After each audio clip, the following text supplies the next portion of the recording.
Oh, and a big thank you to my friend Jim Embry for inviting me to say a few words at the Ujamaa Cooperative Farming Alliance's spring convening.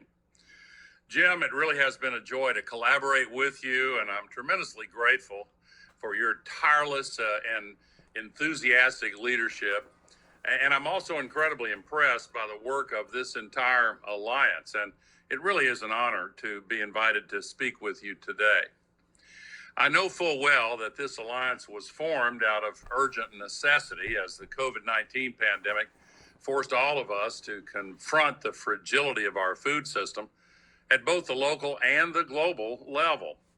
And in responding to that emergency and forming this effort, you've helped to build and grow farming networks and increase access to resources like seeds that can sustain farming communities across this country and really all around the world.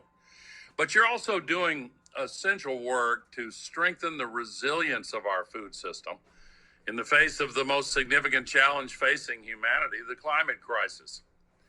Farmers like you, Jim, are on the front lines of this crisis. I could say on the front rows of this crisis, battling droughts, flash droughts, wildfires, flooding, and big downpours and storms and other extreme climate-related weather events as you grow food for our communities.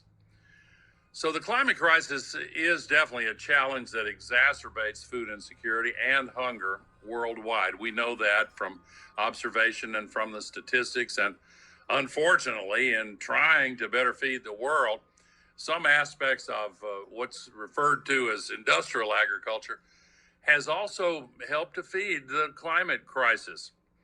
Emissions from animal feedlots, the overuse of synthetic nitrogen fertilizers, deforestation, transportation, and food waste represent roughly 1/3 of the world's greenhouse gas pollution, and it costs farmers money too. And that's why efforts like this alliance is undertaking are so important. You are harnessing a different and better approach to agriculture, one that respects and harnesses knowledge cultivated over thousands of years, dating back, we're told, to the Neolithic or Stone Age peoples, and predominantly women, they say, were the ones who painstakingly selected the seeds and the crops that came from those seeds, which still produce a reliable source of food for communities around the world because they've been passed down from generation to generation. And we still rely on what they did in the Stone Ages today. And it's important to note that many of the agricultural practices that are now viewed as cutting edge regenerative practices today have in fact been used by indigenous and black farmers for generations. These practices have supported the vital balance between humanity and the protection of our natural world.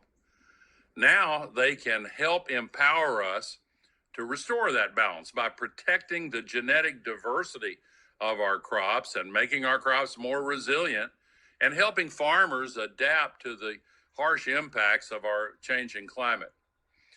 My farm, Caney Fork Farms, Jim, as you know, is very excited to identify areas where we can collaborate with you and where we can support these efforts.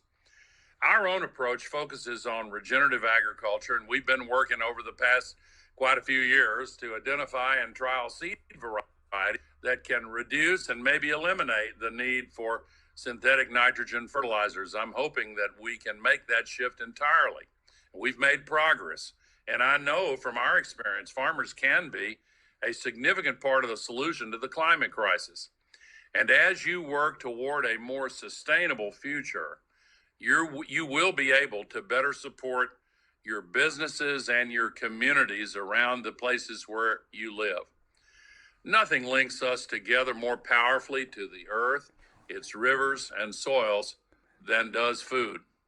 It's a daily reminder of our connection to this planet. And through your seed cultivation and distribution network, you are strengthening that connection. And in the process, you're safeguarding the future of agriculture. I want to say I'm so inspired by your collective work. As I often say, when it comes to fighting the climate crisis, it's always important to remember that you don't have to do it alone.